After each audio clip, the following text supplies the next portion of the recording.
Salah satu tanda keutamaan dari orang-orang soleh di zaman dahulu adalah mereka ikhtiarnya secukupnya, tapi kemudian rezekinya berlimpah penuh berkah. Nah, saya ingin mengajak Anda semuanya untuk jalan-jalan sedikit ke Saudi Arabia.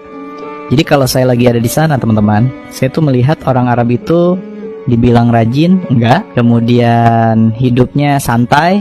Kemudian kerjanya juga berangkatnya itu bisa jam 10, setengah 11, baru pada berangkat ke kantor, itu pun santai.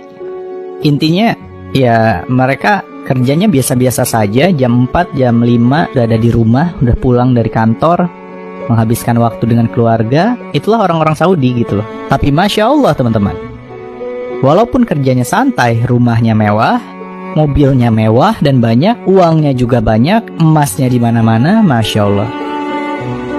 Kenapa bisa seperti itu?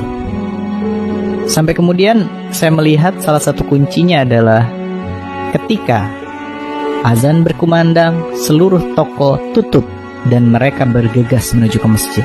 Ya, mereka nggak peduli ada customer atau tidak. Yang jelas mereka langsung menutup pintunya ya, dan kemudian customernya pada sadar diri juga, mereka langsung keluar dari toko dan mereka tidak takut kehilangan rezeki. Ya, dan ternyata itu kuncinya. Orang-orang Saudi, mereka mengutamakan kewajiban kepada Allah di atas segala-galanya. Dan tentu kita pernah mendengar sebuah kalimat yang pernah diucapkan oleh Nabi Muhammad SAW. Jika kita menghampiri Allah sejengkal, maka Allah akan menghampiri kita sehasta. Dan jika kita menghampiri Allah dalam keadaan berjalan, maka Allah akan hampiri kita dalam keadaan berlari. Masya Allah. Dan inilah konsep berserah diri teman-teman. Jadi kita itu ciptaan siapa sih? Ciptaan Allah. Nah sekarang gini teman-teman, kalau misalnya Anda menjadi seorang profesor dan kemudian mampu menciptakan sebuah robot yang bisa bergerak, berperilaku seperti kita manusia, apa sih yang kita harapkan dari robot itu? Mengikuti keinginan kita atau justru melawan keinginan kita? Mengikuti kan? Nah sekarang kalau robot itu ternyata melawan kepada kita, kira-kira apa yang akan kita lakukan?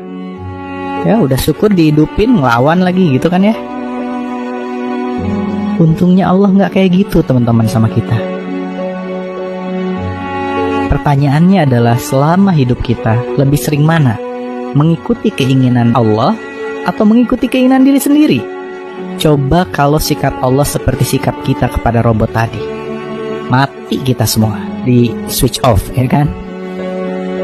Maka sahabatku semuanya, Masya Allah, kalau si robot yang kita ciptakan tadi ngikuti keinginan kita, apapun yang kita mau, dia mau kerjakan, kemudian dia nurut, dia melayani kita, dia menghamba kepada kita, kira-kira apa yang akan kita lakukan pada si robot itu? Oh, pasti kita sayang berkali-kali lipat pada robot itu, betul tidak? Nah, maka salah satu kunci agar berlimpah rezeki adalah hidup kita harus berserah pada Allah. Maksudnya apa? Ketika Allah berikan kita masalah, ya harusnya kita terima. Selama ini apa? Yang kita lakukan adalah kita melawan sama Allah. Kita bilang, ya Allah, salah saya apa? Kenapa kau berikan ini? Kan gitu ya.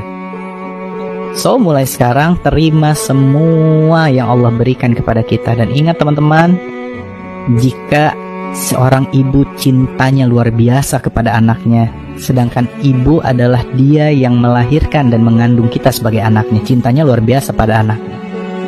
Nah maka sekarang bayangkan, ini Allah yang bukan mengandung dan melahirkan kita, tapi Allah menciptakan kita dengan sepenuh cinta dan kasih sayang, yang senantiasa memberikan kita rezeki setiap hari, setiap saat.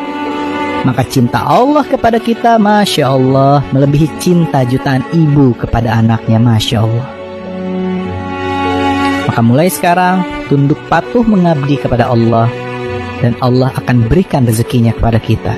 Seperti yang Allah sampaikan di dalam Al-Quran, barang siapa bertakwa kepada Allah, niscaya Allah akan mengadakan baginya jalan keluar dan memberinya rezeki dari arah yang tiada pernah disangka-sangkanya. Dan barang siapa yang bertawakal kepada Allah, niscaya Allah akan mencukupkan keperluannya. Maka mulai sekarang berserah dirilah kepada Allah, dan Allah akan mencukupi setiap kebutuhan kita dengan cinta dan kasih sayangnya. Amin, amin ya Allah ya Rabbal Alamin.